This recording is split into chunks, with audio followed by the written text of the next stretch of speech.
Good day to all employer in Hong Kong and to my future employer.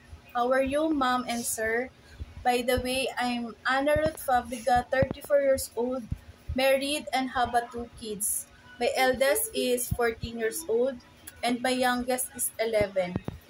My husband is currently working here in Cavite as factory worker in the Philippines.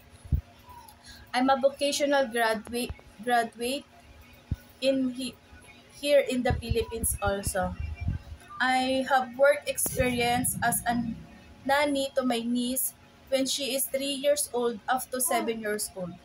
I'm the one teaching her assignment and taking her a bath, feeding her, and I also do a household chores like cleaning, cooking, and do the washing also.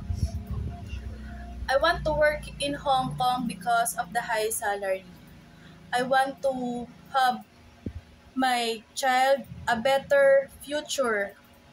If if you if you need me as your future nanny.